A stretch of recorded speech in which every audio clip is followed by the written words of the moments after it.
it is quite interesting that Democracy for New York City, which wasn't exactly part of the traditional New York politic of labor unions, democratic clubs, the various different constituents groups, got started itself in 2004 and has now become a basic de rigueur mandatory stopping off point if you're running for office in New York, at least as a Democrat.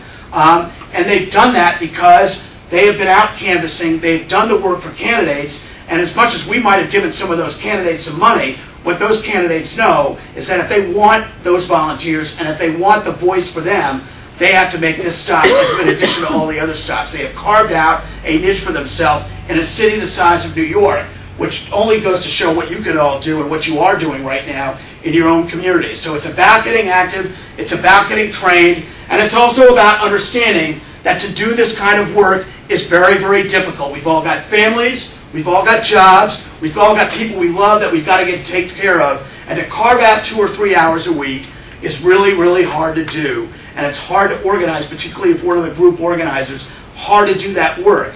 And we've all spent time in politics taking 3 hours to accomplish something that it takes 5 minutes to do if you know how to do it. And that is why we instituted a training program actually early in the year 2005 to go out and help activists, to help give out some more tools so that at least when we're going to spend that precious time that we have trying to restore the credibility of our democracy, we're going to be as efficient and productive as we possibly can, and we won't be spinning our wheels. And to date, we've had 13,000 people go through that training program.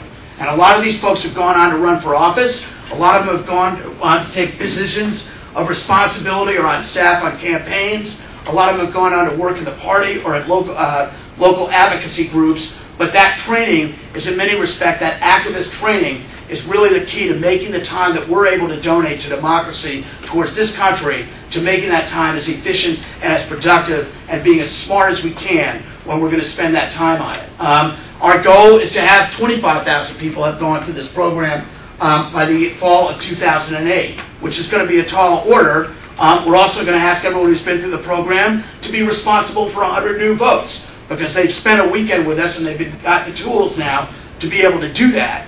And that's a great sales pitch, because if we succeed, it's 2.5 billion votes, which is going to make the difference in a lot of different elections, if not the national election. But the real part of this thing that's so important is that all of those folks and all of us who have been through that program are empowered and have the tools to organize more groups, to organize more people, to mobilize more people, and to get folks involved and to get people to understand that democracy is not a spectator sport. So it's about getting active, it's about getting connected, it's about getting trained, and then it's about doing one of the most difficult things that all of us have to make a decision about, which is taking responsibility and ownership over our democracy. You know, Howard used to run around saying, I want everyone to run for office.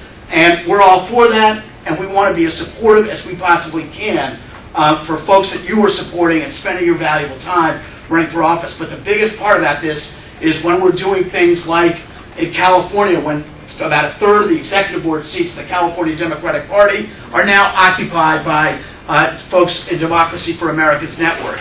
And that is not an easy thing for them to do. That is a very diverse group, but they are learning the rules, they are learning the ropes, and they are learning and positioning themselves to run a party that really needs a new sense of vibrancy and a sense of urgency about California politics that they have not had for maybe since their inception at this moment in time.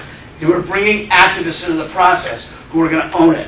And the same goes for here in our local parties and our local campaigns, as well as the importance of stepping up to the plate like Ann Dicker's doing in Philadelphia to run and take ownership and to change the way politics is done in our country. Because this culture of incumbency that exists today, whether it's in a state capital like Hartford, Connecticut, or whether it's in Washington, D.C., is really the culture that is preventing all of us from seeing a way out of Iraq, preventing all of us from getting a single-payer health care bill passed at the federal level. It's preventing us from having clean elections for once and for all, to take the money and the special interest groups out of politics. All of those things fall in place if we are in charge, but they do not fall in place if we decide that it's somebody else's job and not ours to do that.